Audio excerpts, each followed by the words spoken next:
So hello and welcome again in today's PIB analysis for this UPSC CSC examination। UPSC की current affair class में आप सभी का स्वागत है। आज काफी इंपॉर्टेंट अपडेट्स हैं। दो मेजर नई स्कीम्स सरकार ने लॉन्च की है। अगले 5 साल के लिए एक नई पॉलिसी लॉन्च हुई है। तो तीन ऐसे शॉर्ट शॉर्ट टॉपिक्स आपको मिल जाएंगे जिसपे यूपीएससी में क्वेश्चन बनता है और ये अगले 4-5 साल के लिए इंपॉर्टेंट रहने वाले हैं। ये आपके रिलेट करेंगे इकोनॉमिक्स जीएस पेपर 3 के लिए। हम बात कर रहे हैं मोबाइल फोन मैन्युफैक्चरिंग स्कीम की।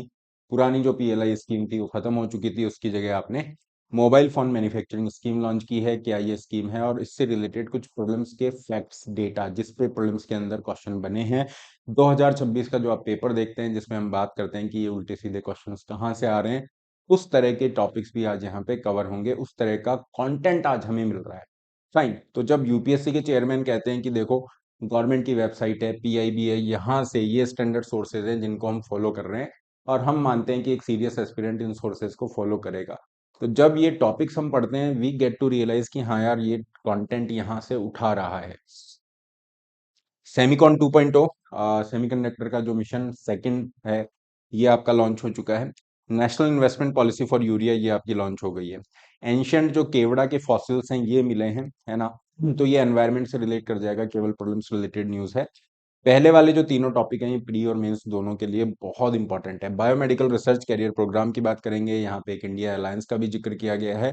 जो अभी मैंने पॉइंट मेंशन किया था कि प्रीलिम्स में जो क्वेश्चंस आ रहे हैं आउट ऑफ द बॉक्स वो कहाँ से आ रहे हैं। Then we have this particular सिंकन 2026। ओके, तो ये सारे टॉपिक्स आज हम लेंगे। इसके अलावा यूके, इंडिया और यूके के बीच में जो फ्री ट्रेड एग्रीमेंट है वो अब बिल्कुल that has come into effect, है ना, अब वो लागू हो गया है। उसको हम थोड़ा सा और डिटेल में करेंगे। वैसे पहले आपको पढ़ा रखा है ना, इंडिया यूके एफटीएम ने पढ़ा हुआ है। लेकिन 3-4 प्रेस ब्रीफ हैं तो हम चाहते हैं उसमें से कंटेंट हम फिल्टर आउट करें और फिर इसको पढ़ें, तो वो कल हम यहाँ पे कवर करेंगे। तो शुरुआत करते हैं। जो भी बच्चे यूपीएससी की सीरियस तैयारी कर रहे हैं, सिंसियर एस्पिरेंट्स हैं, इस सेशन को जरूर से आप फॉलो करें और इस सेशन के फ्री पीडीएफ शौरा इस ऐप पे मिल जाते हैं। ऐप का लिंक आपका डिस्क्रिप्शन बॉक्स में दिया हुआ है। गूगल प्ले से भी जाके आप डाउनलोड कर सकते हैं। करंट अफेयर में जाके आपको पीडीएफ मिल जाएंगे। जो बच्चे 2027 के लिए अटेम्प्ट देना चाह रहे हैं प्री और मेंस की कंप्लीट करंट अफेयर कोर्स के लिए, निर्भय करंट अफेयर कोर्स को भी आप ऑप्ट कर सकते हैं। और अगर आप ऑलरेडी यूज कर रहे हैं शौरा इस ऐप को, so please do right your views, right your feedback on the Google play की जो ऐप है वहां पे आप अपने व्यू पॉइंट्स दे सकते हैं। शुरुआत करते हैं। सेमिकॉन 2.0 क्या है। देखो, भारत सरकार ने ये रियलाइज किया कि जो सेमीकंडक्टर हैं, आज आप देखो कोई भी हमारा गैजेट होता है हर जगह सेमीकंडक्टर्स की यूज होती है। सेमीकंडक्टर चिप की हम बात कर रहे हैं, मोबाइल फोन है, लैपटॉप है, बड़े बड़े और बहुत सारे गैजेट्स होते हैं, डिफेंस है, स्पेस प्रोग्राम है, इलेक्ट्रॉनिक सेक्टर, हर जगह पे आज चिप्स का, सेमीकंडक्टर्स का यूज हो रहा है। ठीक है, तो अगर हमारी निर्भरता बहुत ज्यादा है, जो कि है वाकई में, हम डिपेंडेंट हैं बहुत ज्यादा इंपोर्ट, तो ये हमारी स्ट्रेटेजिक ऑटोनॉमी, है ना, मतलब हमारी इंडिपेंडेंस है, इसको कॉम्प्रोमाइज करता है। कल को चाइना मना कर देगा तो हमारा क्या होगा। हमारी आर्मी को वेपन्स और ये जो नई टेक्नोलॉजी है वो कहाँ से मिलेगी, हम कहाँ पे हाथ फैलाते रहेंगे। इस चीज को इंडिया ने रियलाइज किया और 2021 के अंदर, है ना, हमने यहाँ पे एक प्रोग्राम लॉन्च किया, सेमिकॉन इंडिया प्रोग्राम, या फिर आप कह सकते हो इंडिया का जो सेमीकंडक्टर मिशन है, ये पहली बार हमने लॉन्च किया था। ठीक है, लॉन्च किया और इसमें बात थी कि हम इंडिया के अंदर जो फैब्रिकेशन यूनिट है, फैब्रिकेशन या जिसको फैब कहते हैं, ये कीवर्ड है, इसका मतलब है जहां पे आपके सेमीकंडक्टर मैन्युफैक्चरिंग होती है, इसको इंसेंटिवाइज करेंगे। इंडिया के अंदर थोड़ी सी मैन्युफैक्चरिंग चिप हम खुद की बनाने लगेंगे और वो चिप्स हमने बनाई भी है ना, काफी सारे प्रोसेसर चिप्स हम बना रहे हैं, उस पर हमने सफलता भी हासिल की है, thanks to the institutes like C DAC etcetera, वो भी मदद कर रहे हैं।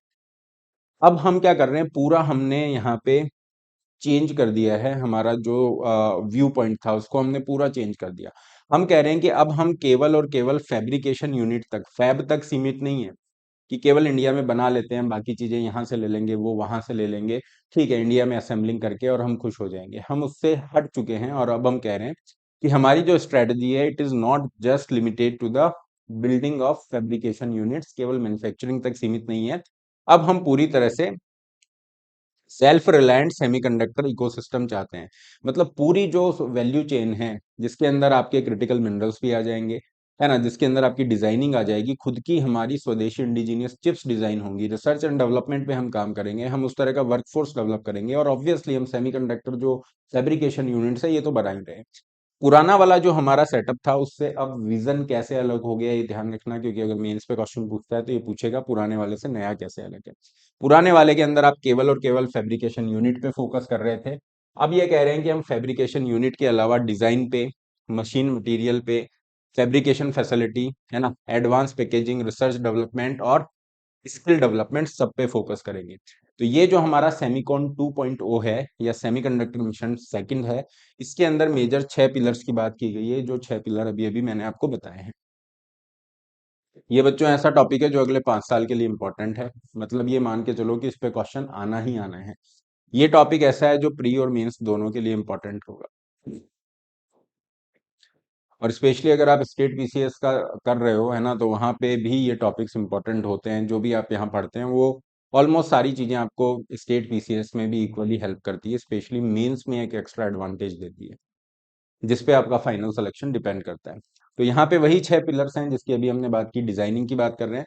हम चाहेंगे कि भारत की स्वदेशी जो है ना, जो हमारे इंजीनियर्स हैं वो खुद से खुद की ये डिजाइन क्रिएट करें, है ना, हमारे खुद के चिप होंगे, खुद उसको डिजाइन किया होगा, खुद का हमारा पेटेंट होगा, तो कोई हमें उसको यूज करने से मना नहीं कर सकता, है ना। कल को यूएसए हो सकता है कि नहीं इंडिया को ये चिप नहीं देनी, चाइना कह सकता है नहीं इंडिया को नहीं देनी, हमारी बात नहीं बन रही है, तो उस सारे रिस्क से हम यहाँ पे बाहर रहेंगे। सेकंड है मशीन मटेरियल, जो भी क्रिटिकल मिनरल वगैरह यूज होंगे, इसके लिए जो भी इक्विपमेंट मशीन्स यूज होगी, chemicals, critical mineral gases use होंगे, इन सबको हम लोकली मैन्युफैक्चर करने की कोशिश करेंगे। बहुत बड़ा पैराडाइम शिफ्ट है थिंकिंग में, विजन में। पहले हम क्या कर रहे थे, पहले हम केवल और केवल इस थर्ड कंपोनेंट पे फोकस कर रहे थे।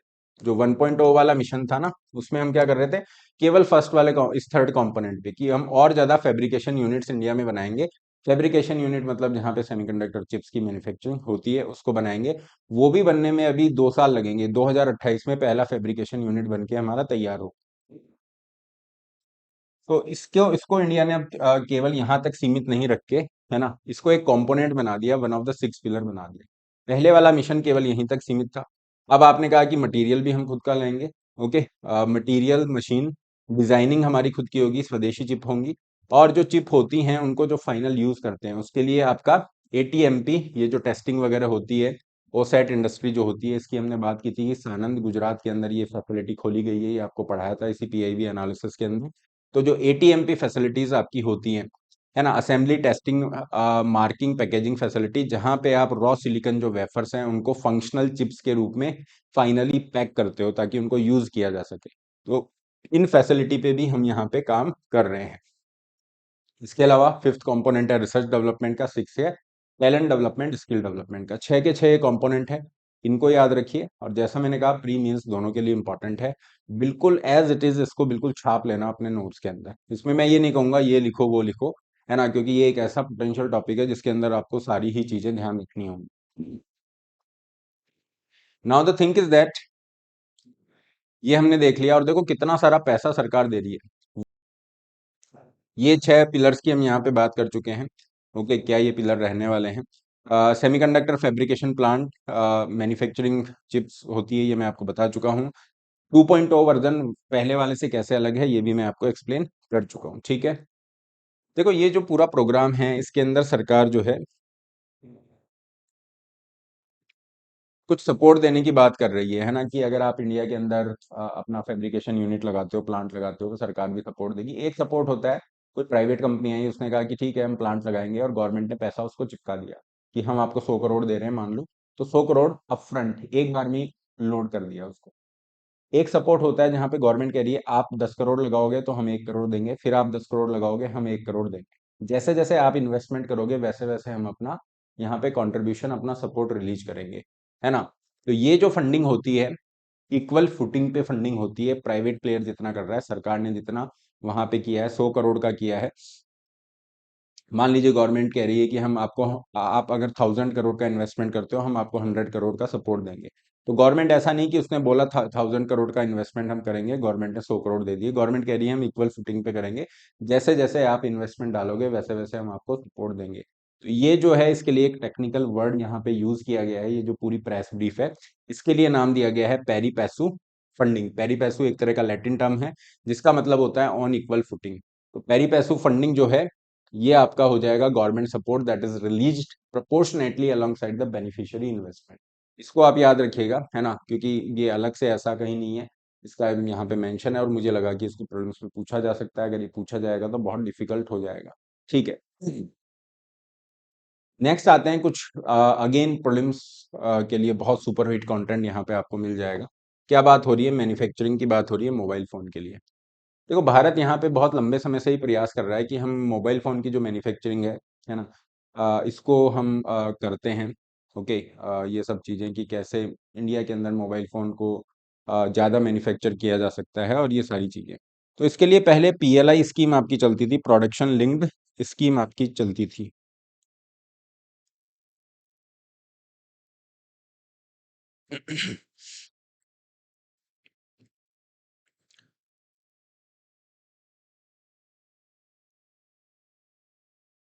ठीक है। अ, अब यहाँ पे भारत सरकार ने जो पुरानी स्कीम चला रखी थी, पुरानी स्कीम थी आपकी प्रोडक्शन लिंक्ड इंसेंटिव स्कीम। इसके अंदर था LSEM, मतलब लार्ज स्केल इलेक्ट्रॉनिक्स मैन्युफैक्चरिंग, जिसमें मोबाइल फोन भी थे। मोबाइल के फोन के साथ में कुछ अलग इलेक्ट्रॉनिक जो कंपोनेंट्स थे उनके लिए भी आपकी स्कीम थी। इस स्कीम के अंदर ये था कि चाहे इंडिया की कंपनी हो या कोई फॉरेन कंपनी हो, अगर इंडिया के अंदर आप मैन्युफैक्चरिंग कर रहे हो तो आपको इंसेंटिव देंगे आपकी इंक्रीमेंटल सेल के, कि आपने इंडिया में मैन्युफैक्चर किया है और उसके ऊपर हम आपको इंसेंटिव देंगे। क्योंकि अब ये स्कीम आपकी खत्म हो चुकी है, PLI LSEM वाली स्कीम, तो इसको थोड़ा सा अपग्रेड यहाँ पे किया है और इस स्कीम की जगह आपने एक कंपोनेंट लॉन्च किया है मोबाइल फोन मैन्युफैक्चरिंग स्कीम के रूप। ठीक है, एक इलेक्ट्रॉनिक कंपोनेंट वाला जो है स्कीम वो ऑलरेडी आपका चल ही रहा है। तो यहाँ पे मोबाइल फोन मैन्युफैक्चरिंग स्कीम क्या करेगी, इंडिया में मोबाइल फोन के मैन्युफैक्चरिंग को, इकोसिस्टम को और ज्यादा बढ़ाएगी। ऑलरेडी ये बहुत सक्सेसफुल रहा है पहला वाला जो है, और इसीलिए आज आप देखोगे भारत जो है पूरे वर्ल्ड में, भारत जो है पूरे वर्ल्ड के अंदर सेकंड लार्जेस्ट मोबाइल फोन का मैन्युफैक्चरर है। आज अगर सिंगल कमोडिटी आप उठाओगे ना, कि ये एक कमोडिटी बताइए सर जिसके अंदर सबसे ज्यादा एक्सपोर्ट भारत करता है। ठीक है, तो पहले रिफाइनरी प्रोडक्ट्स होते थे हमारे, पेट्रोल डीजल इस तरह की हो गई चीजें, या इंजीनियरिंग गुड्स है ना, ओवरऑल कंपोनेंट की अगर हम बात करें। आज अगर हम सिंगल गुड की हम बात करते हैं कि कोई एक कमोडिटी जो सबसे ज्यादा इंडिया एक्सपोर्ट करता है, वो हो चुकी है मोबाइल फोन या फिर स्मार्टफोन। तो स्मार्टफोन जो है इंडिया का लार्जेस्ट एक्सपोर्ट आइटम है, सिंगल आइटम की हम बात कर रहे हैं। और अगर हम ग्रुप की बात करते हैं, ठीक है, जैसे मोबाइल फोन ये किस में आते हैं, इलेक्ट्रॉनिक्स आइटम में आते हैं। तो इंडिया जो भी गुड्स को एक्सपोर्ट करता है उसमें सबसे ज्यादा इंजीनियरिंग गुड्स हैं, सेकंड पे आपके रिफाइनरी प्रोडक्ट्स हैं और थर्ड पे इलेक्ट्रॉनिक्स आता है। तो ये भी ध्यान रखिएगा 1 2 3 वाला। और सिंगल आइटम के रूप में पूछा जाएगा तो मोबाइल फोन या स्मार्टफोन की आपकी बात की जाएगी। ठीक, मोबाइल फोन मैन्युफैक्चरिंग यूनिट की अगर हम बात करें, इस स्कीम की हम बात करें, तो ये आपकी 5 साल के लिए है। ठीक है, अब हम बात कर रहे हैं इस स्कीम की ओवरऑल कौन सी मिनिस्ट्री कर रही है। देखो, मिनिस्ट्री यहाँ पे भी आपकी वही मिनिस्ट्री ऑफ आईटी थी। Okay, ministry of electronics and IT. और मोबाइल फोन मैन्युफैक्चरिंग की बात कर रहे हैं, इलेक्ट्रॉनिक्स का कंपोनेंट है, तो यहाँ पे भी मिनिस्ट्री ऑफ आईटी ही आपकी आएगी। फाइन। अब इसके अंदर आपको फायदा क्या दे रहा है ये स्कीम, जो है ये फंक्शन कैसे करेगी, ये कह रही है कि आप अगर इंडिया के अंदर प्रोडक्शन करते हैं, चाहे इंडिया की कंपनी है विदेशी कंपनी है, इंडिया के अंदर आपको मैन्युफैक्चरिंग करनी है, सही है सर, तो आपको 3 तरह के इंसेंटिव मिलेंगे। क्या है ये इंसेंटिव? आपके होंगे डोमेस्टिक जो सोर्सिंग है, एक तो कॉमन इंसेंटिव रहेगा, जो भी एलिजिबल स्मार्टफोन की आपकी सेल है ना, उसके अंदर 2.25 से लेके 5% तक का जो आपकी सेल है उसके ऊपर आपको वो इंसेंटिव दिया जाएगा। जो भी आपकी इंक्रीमेंटल सेल होती है उस पे 2.25 से 5% तक का ये आपको इंसेंटिव दिया जा रहा है। ये पहला हो गया। दूसरा है, एक और एक्स्ट्रा इंसेंटिव है, ये कह रहे हैं कि अगर डोमेस्टिक सोर्सिंग आप कर रहे हो मोबाइल फोन बनाने के लिए, कुछ ऐसे कंपोनेंट है जिसको आप इंडिया से ही खरीद रहे हो, तो एक्स्ट्रा 1.5% का इंसेंटिव और दे देंगे। Excuse me. और थर्ड कंपोनेंट है कि इंडिया के जो ब्रांड है, मतलब ऐसे मोबाइल फोन मैन्युफैक्चरर जो इंडिया के हैं, भारत के खुद के ब्रांड्स हैं, इनको एडिशनल 3% का इंसेंटिव दे सकते हैं इस चीज के लिए, अपने प्रोडक्ट को इंप्रूव करने के लिए, प्रोडक्ट डिजाइन के लिए, रिसर्च एंड डेवलपमेंट के लिए। ये जो इंसेंटिव स्ट्रक्चर अभी हमने बताई है ना, कि एडिशनल 1.5 और 3 वाला, और ओवरऑल जनरल 2.25 से 5% वाला, ये तीनों आपको याद रखने हैं प्रीलिम्स के लिए, बहुत इंपॉर्टेंट रहने वाला है, क्योंकि ये अगले 5 साल के लिए स्कीम चर्चा में रहेगी। ठीक है।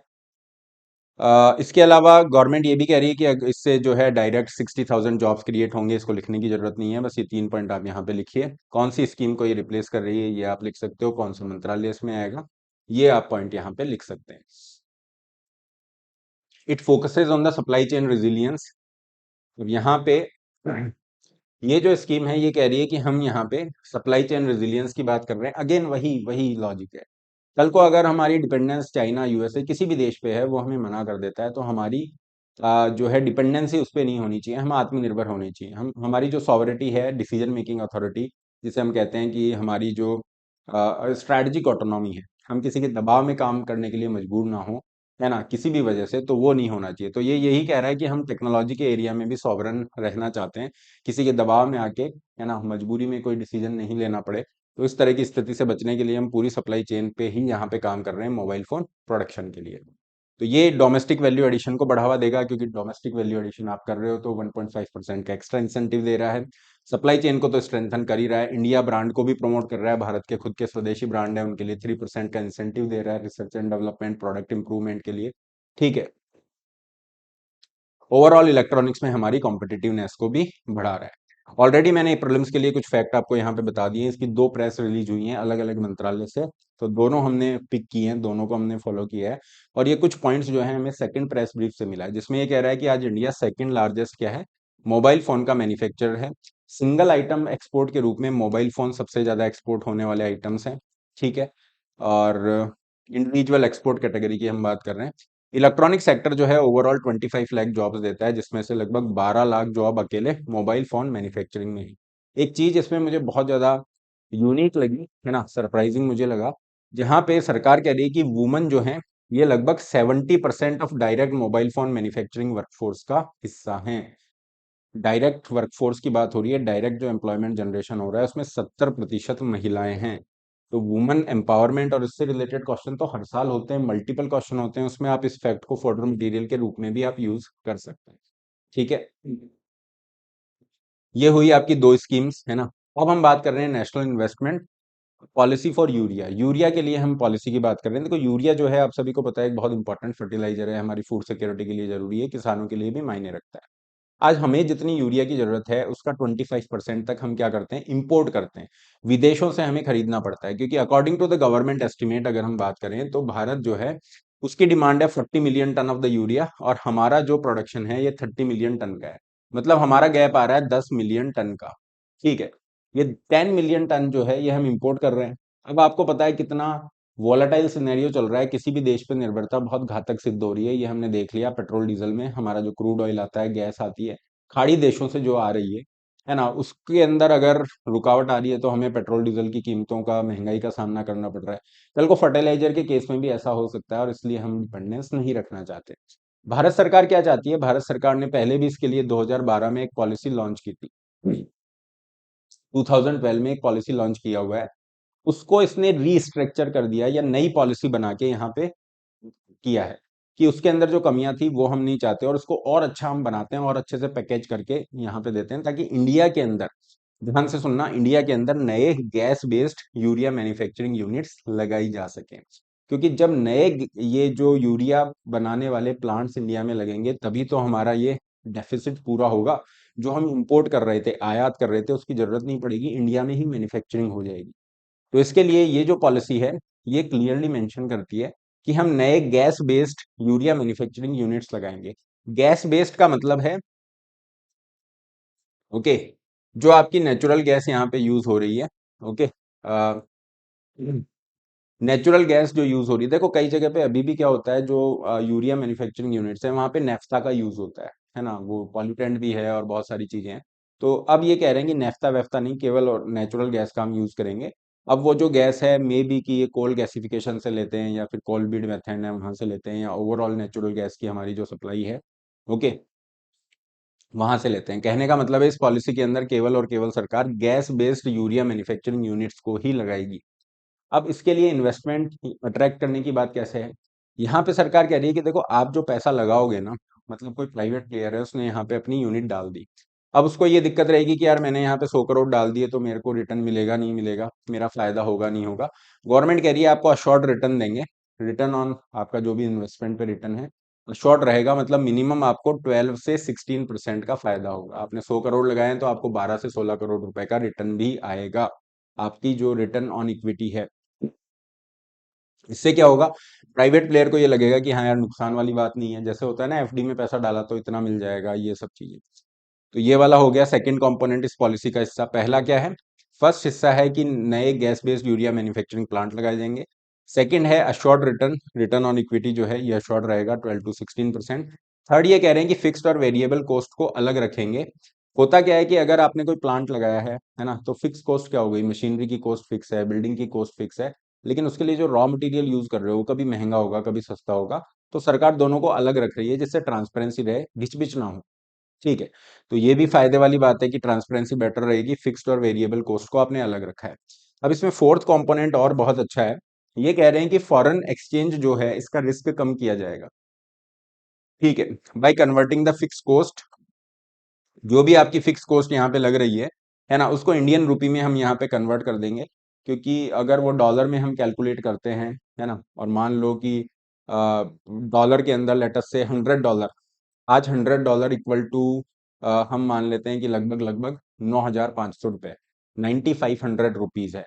आज से 4 साल बाद अगर हम बात करें तो इट कुड बी लाइक 12,000 हो सकता है, 11,000, 12,000, कितना भी हो सकता है। ठीक है, तो ये रिस्क कौन लेगा कि भैया वो जो पहले 9,000 पे था वो अभी इंक्रीज होके 12,000 पे हो गया। तो गवर्नमेंट कह रही है इसकी टेंशन मत लो, हम आपकी जो फिक्स कॉस्ट है उसको इंडियन रुपी में ही कन्वर्ट कर देंगे, जो प्रिवेलिंग एक्सचेंज रेट होगी उसी के ऊपर। अच्छी बात है। सरकार कह रही है इससे क्या होगा, हर प्लांट पे हमें लगभग 250 करोड़ रुपए की यहाँ पे बेनिफिट होगा। ठीक है, तो ये थोड़ा याद रखिए, comparative to the previous two news items that we just discuss, उसके कंपैरिजन में इसका इंपॉर्टेंस इतना नहीं है, लेकिन ये भी एक मेजर पॉलिसी इनपुट यहाँ पे आपका रहने वाला है। ठीक है, आगे आते हैं एनवायरमेंट पे। एक छोटी सी न्यूज है, केवड़े की बात हो रही है। देखो यहाँ पे हमारा बीरबल साहनी इंस्टीट्यूट है और इसने फॉसिल जो है आइडेंटिफाई किए हैं। आसाम की एक कोल माइन है, मकूम कोल फील्ड है, और यहाँ पे इसको क्या मिला है, यहाँ पे इसको फॉसिल मिले हैं इस प्लांट के जो फॉसिल मिले हैं ये हैं आपके करोड़ों साल पुराने, 24 मिलियन ईयर्स अगो। इसका मतलब है कि इंडिया में ये जो प्लांट है जिसे हम कहते हैं केवड़ा, केवड़ा जो है इसकी खुशबू बहुत, है ना, इसके परफ्यूम होते हैं, इसकी जो फ्रेग्रेंस होती है इसके लिए जाना जाता है, केवड़ा सुना होगा आपने नाम। तो ये केवड़ा जो है ये कह रहे हैं कि इंडिया के अंदर इतने सालों से ही प्रेजेंट है। इसका इंपॉर्टेंस क्या है, इंपॉर्टेंस ये है कि जब आपका चीजें चेंज हुई है ना, ग्लोबल लेवल पे जब क्लाइमेट चेंज हो रहा था, तो ये कह रहे हैं कि ये जो केवड़े का प्लांट है पहले यूरोप में भी मिलता था, नॉर्थ अमेरिका में भी पहले मिलता था, लेकिन जब कूलिंग इफेक्ट शुरू हुआ अबाउट 34 मिलियन ईयर्स अगो, तो वहां से ये केवड़ा वाइप आउट हो गया, लेकिन इंडिया में ये बचा रहा। क्यों, क्योंकि केवड़े का जो प्लांट है इसको कैसा क्लाइमेट चाहिए, इसको थोड़ा सा वार्म क्लाइमेट चाहिए, वार्म टेम्परेचर चाहिए, अच्छी सनलाइट चाहिए, वेल ड्रेन्ड इसको सॉइल चाहिए, इसको फ्रॉस्ट, है ना, बर्फ बर्फ और ये सब नहीं चाहिए, रेगुलर वाटरिंग चाहिए, कुल मिला के ट्रॉपिकल सब ट्रॉपिकल क्लाइमेट चाहिए, और बहुत अच्छी सी ह्यूमिडिटी और सनलाइट इसको चाहिए, जो इंडिया में इसको नॉर्थ ईस्ट वाले रीजन में बहुत अच्छे से मिल रही है। तो केवड़े के ऊपर प्रीलिम्स के अंदर क्वेश्चन पिक कर सकता है कैसा क्लाइमेट, क्योंकि कई बार कॉटन पे पूछ लेता है, कई बार टी पे पूछ लेता है, ऐसे क्वेश्चन पूछता है। तो यहाँ पे केवड़ा हमारे लिए इंपॉर्टेंट हो गया, क्योंकि अगर केवड़े पे पूछता है, आपको लगेगा कहाँ से पूछ रहा है, क्या इसके लिए हमें बॉटनी के अंदर एमएससी करनी पड़ेगी, तो ऐसा कुछ नहीं है, यहाँ से न्यूज आ रही है इसलिए आपको पढ़ना पड़ेगा। ठीक है, यूज क्या है केवड़े का मुझे बताने की जरूरत नहीं है, बहुत सारी क्यूलिनरी के अंदर, है ना, फूड प्रिपरेशन होती है, शरबत वगैरह उसमें आप यूज कर लेते हो उसको, परफ्यूम के रूप में यूज कर लेते हो उसको, आयुर्वेदिक एप्लीकेशन इसके हैं, मेडिसिनल यूज इसका है। ठीक है, ये एक तरह की श्रब है, एवरग्रीन, ट्रॉपिकल एवरग्रीन श्रब है, जो नेटिव है, हमारी करोड़ों साल से इंडिया में मिल रहा है, तो नेटिव ही होगा। आगे आते हैं बच्चों साइंस एंड टेक पे। बायोमेडिकल रिसर्च करियर प्रोग्राम ये जो है, ये प्रोग्राम कौन चलाता है और क्या इसका ऑब्जेक्टिव है। अगेन इस तरह के क्वेश्चन ऑफ बीट हैं, जो मैंने शुरू में जब क्लास में शुरू कर रहे थे उस समय पे मैंने जिक्र किया था, स्पेशली 2026 का जैसा आपका पेपर आया उसको लेके हवा मचा, है ना, वहां पे इस तरह के टॉपिक्स बहुत इंपॉर्टेंट हो जाते हैं। ये बात कर रहे हैं ministry of science and tech का प्रेस ब्रीफ है, यहाँ पे ये एक फेलोशिप की बात कर रहे हैं, एक प्रोग्राम की बात कर रहे हैं, ये है बायोमेडिकल रिसर्च करियर प्रोग्राम। ये जो प्रोग्राम है ये बायोमेडिकल फेलोशिप्स प्रदान करता है, रिसर्च ग्रांट देता है, साइंटिफिक करियर डेवलपमेंट में मदद करता है ना, तो जो भी रिसर्च होगी फेलोशिप होगी उसकी फंडिंग करेगा, है ना, जो भी यहाँ पे रिसर्चर्स वगैरह उनको फंडिंग के लिए ये प्रोवाइड कराएगा। और इंडिया की जो ओवरऑल बायो इकोनॉमी है ना, उसको आगे बढ़ने में भी मदद करेगा। अब इसमें क्वेश्चन एक तो ये ऑब्जेक्टिव पे हो गया कि भैया ये है क्या, किस बारे में ये करियर प्रोग्राम है, ये हमने बात की। अब लॉन्च किसने किया है? यहाँ पे एक इंडिया अलायंस है ना। ये इंडिया अलायंस जो है, ये इंडिया अलायंस वो पॉलिटिक्स वाला मत मान लेना, कांग्रेस और अदर पार्टीज, उससे इसका मतलब नहीं है। यहाँ पे हमारा डिपार्टमेंट ऑफ बायोटेक्नोलॉजी है और यूके लंदन बेस्ड एक आपका ये ऑर्गेनाइजेशन है ना, चैरिटेबल फाउंडेशन है। वेलकम ट्रस्ट कहाँ का है? यूके का, लंदन बेस्ड है। तो डिपार्टमेंट ऑफ बायोटेक्नोलॉजी हो गया और वेलकम ट्रस्ट जो कि ये यूके का आपका एक चैरिटेबल फाउंडेशन है। इनका एक इक्वल फुटिंग पे दोनों का एक अलायंस बना हुआ है जो हेल्थ केयर और बायोटेक फील्ड के अंदर यहाँ पे काम करता है।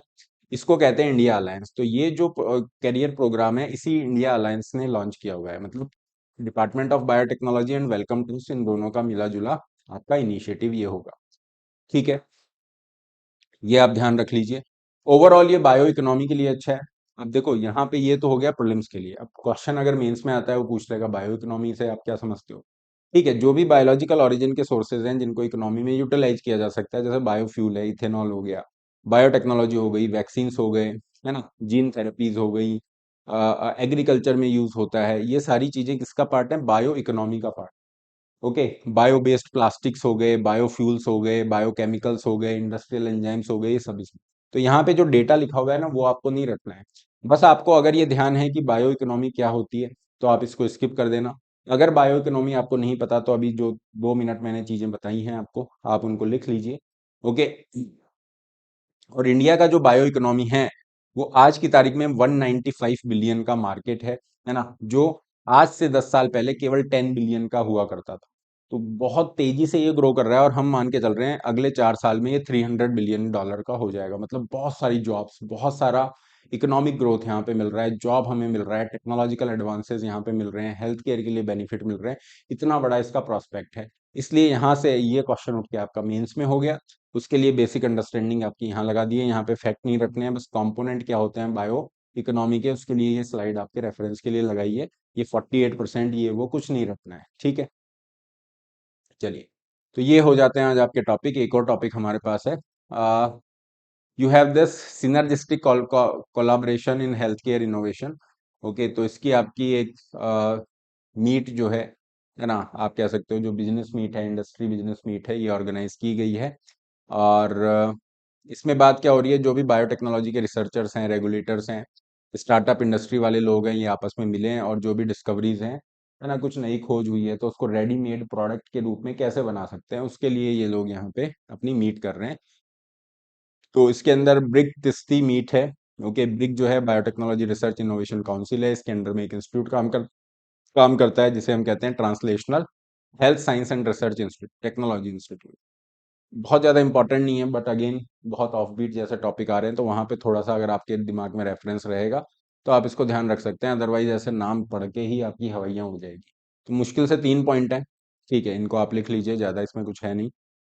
अच्छी बात यह है कि जो ये जो मीट हो रही है ना, इंडस्ट्री बिजनेस वाली ये जो मीट यहाँ पे हुई है, जिसको ये पर्टिकुलर इन्होंने नाम दिया है, इसमें ये जो लेटेस्ट टेक्नोलॉजी है हेल्थ केयर में, जैसे कार्टी सेल थेरेपी है कैंसर के ट्रीटमेंट के लिए, है ना, उस पे ये काम कर रहे हैं। नए जो प्रोडक्ट हैं वो कैसे हम ला सकते हैं, है ना, कोई भी डिस्कवरी है, कोई खोज आपने की है, उससे कैसे प्रोडक्ट बनाया जा सकता है, उन चीज़ों पे ये काम कर रहे हैं। So this is all for today guys. Okay, international relation पे जैसे मैंने आपको कहा था, यूके और इंडिया के बीच में जो एक फ्री ट्रेड एग्रीमेंट हुआ था, ऑलरेडी हम उसको पढ़ चुके हैं कई बार। ठीक है, लेकिन उसकी प्रेस ब्रीफ है तो उसको हम एक बार कवर कर लेंगे, रिवीजन हो जाएगा आपका, है ना। कुछ इंपॉर्टेंट फैक्ट्स भी हैं तो वो हम फिल्टर आउट करेंगे, कंटेंट बहुत ज़्यादा है तो इतना समय नहीं था, है ना, तो उसको आपको कल पढ़ा देंगे। ठीक है, this is all for today. अगर सेशन आपको बेनिफिट कर रहा है, don't forget to like and share the session. और सेशन अभी आपका मॉर्निंग में 6 बजे आपका अपडेट हो जाता है ना, तो वो टाइमिंग वाला इशू अभी आपका नहीं रहेगा। सो फ्री पीडीएफ के लिए आप जो शौराइस ऐप है ना, उसको गूगल प्ले से डाउनलोड कर सकते हैं, डिस्क्रिप्शन बॉक्स में लिंक है, वहाँ से कर सकते हैं, और करंट अफेयर में जाके पीडीएफ डाउनलोड कर सकते हैं। कोई आपकी क्वेरी होती है यहाँ पे आप रीच आउट कर सकते हैं। क्वेश्चन आज का आपको लिखने के लिए दे रहे हैं, इंडिया का जो सेमीकंडक्टर मिशन 2.0 है, किस तरह से हमारी सेमीकंडक्टर वैल्यू चेन को स्ट्रेंथन करता है और क्या इसके इम्प्लीमेंटेशन में चैलेंजेस आने वाले हैं। जब यहाँ पे चैलेंजेस पूछ लिए हैं इसने सॉल्यूशन नहीं पूछा है क्वेश्चन में, लेकिन आपको सॉल्यूशन लिखने हैं। अगर आप सॉल्यूशन नहीं लिखोगे तो आपके नंबर कटेंगे। ठीक है, तो ये मान के चलिए जब भी चैलेंजेस पूछता है तो सॉल्यूशन आपको लिखने ही है। That's all for today guys, have a great day, be blessed.